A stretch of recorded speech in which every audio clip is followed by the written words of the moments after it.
ಎಲ್ರಿಗೂ ನಮಸ್ಕಾರ. After 2 weeks welcome back to Guru cinema ಸಮಾಚಾರ. ಕರುಪು ಈ ಮೂವಿನ ಸೂರ್ಯ ಮತ್ತು RJ ಬಾಲಾಜಿ ಅವರ ಕಾಂಬಿನೇಷನಲ್ಲಿ ತೆಗೆದಿದ್ದಾರೆ. ಆಫ್ಟರ್ ಎ ಲಾಂಗ್ ಟೈಮ್ ಸೂರ್ಯ ಅವರು ಹಲವಾರು ಫ್ಲಾಪ್ ಸಿನಿಮಾ ಆದಮೇಲೆ ಈ ಆ್ಯಕ್ಷನ್ ಫಿಲಮ್ ಮೂಲಕ ಕಮ್ ಬ್ಯಾಕ್ ಮಾಡಿದ್ದಾರೆ ಅಂತಲೇ ಹೇಳ್ಬೋದು. ಹಾಗಾದರೆ ಈ ಸಿನಿಮಾ ಇವಾಗ ಹೊರಕ್ಕಾಗುತ್ತಾ, ಇದರ ಸ್ಟೋರಿ ಏನು ಮತ್ತು ಅದರ ಪಾಸಿಟಿವ್ ಆ್ಯಂಡ್ ನೆಗೆಟಿವಿಟಿ ಏನು ಅಂತ ಹೇಳ್ತೀನಿ, ನೋಡೋಣ ಬನ್ನಿ.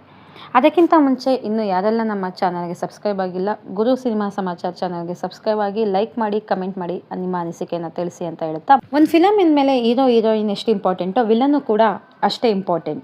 ಹಾಗೆ ಈ ಸಿನಿಮಾದಲ್ಲಿ ಹೀರೋ ವಿಲನ್ ಕಾಂಬಿನೇಷನಲ್ಲಿ ತುಂಬ ಚೆನ್ನಾಗಿ ಮೂಡಿ ಬಂದಿದೆ ಅಂತಲೇ ಹೇಳ್ಬೋದು. ಕರುಪು ಇದೊಂದು ತಮಿಳ್ ಫಿಲಮ್ ಆಗಿದ್ದು, ಈ ಸಿನಿಮಾದಲ್ಲಿ ಸೂರ್ಯ ಅವರು ಶರವಣ್ ಪಾತ್ರದಲ್ಲಿ ಕಾಣಿಸಿಕೊಂಡಿದ್ದಾರೆ.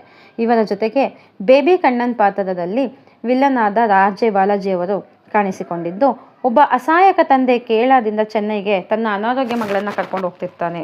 ಅವನು ಸ್ವಲ್ಪ ಚಿನ್ನವನ್ನು ಹಣವನ್ನು ತೆಗೆದುಕೊಂಡು ಹೋಗ್ಬೇಕಾದ್ರೆ ಕಳ್ಳರು ಅದನ್ನ ಕದೀತಾರೆ. ಆವಾಗ ಇವರು ಪೊಲೀಸರ ಮೊರೆ ಹೋದಾಗ ಪೊಲೀಸರು ಚಿನ್ನವನ್ನು ಪಡ್ಕೊಳ್ಳೋದ್ರೆ ಯಶಸ್ವಿ ಆದರೂ ಕೂಡ ಅವರು ಆ ಚಿನ್ನವನ್ನು ಆ ಕುಟುಂಬಕ್ಕೆ ಕೊಡಲ್ಲ. ಬಿಕಾಸ್ ಅಲ್ಲಿದ್ದಂತಹ ಒಬ್ಬ ಭ್ರಷ್ಟ ವಕೀಲ ಬೇಬಿ ಕಣ್ಣನ್ ಅಲ್ಲಿದ್ದಂತಹ ಭ್ರಷ್ಟಾಚಾರ ಕೇಸುಗಳನ್ನ ತಗೊಂಡು ಅವರ ಒಳಿತಿಗಾಗಿ ಉಪಯೋಗಿಸ್ಕೊಳ್ತಿರ್ತಾನೆ. ಬಡವನನ್ನು ಸುಲಿಗೆ ಮಾಡ್ತಿರ್ತಾನೆ. ತಪ್ಪು ಮಾಡಿದ ಕಳ್ಳರ ಪರವಾಗಿ ವಾದ ಮಾಡ್ತಿರ್ತಾನೆ. ಹೀಗಿದ್ದಾಗ ಹೀರೋ ಶರವಣ್ ಆ ತಂದೆ ಮಗಳ ಕೇಸನ್ನು ತೆಗೆದುಕೊಳ್ತಾನ. ಅದನ್ನ ಹೇಗೆ ವಾದ ಮಾಡ್ತಾನೆ, ಅವರಿಗೆ ನ್ಯಾಯ ಸಿಗುತ್ತಾ, ಬರ್ಬರ್ತಾ ಆ ಕತೆ ಬೇರೆ ರೂಪಕ್ಕೆ ತಿರುಗುತ್ತೆ.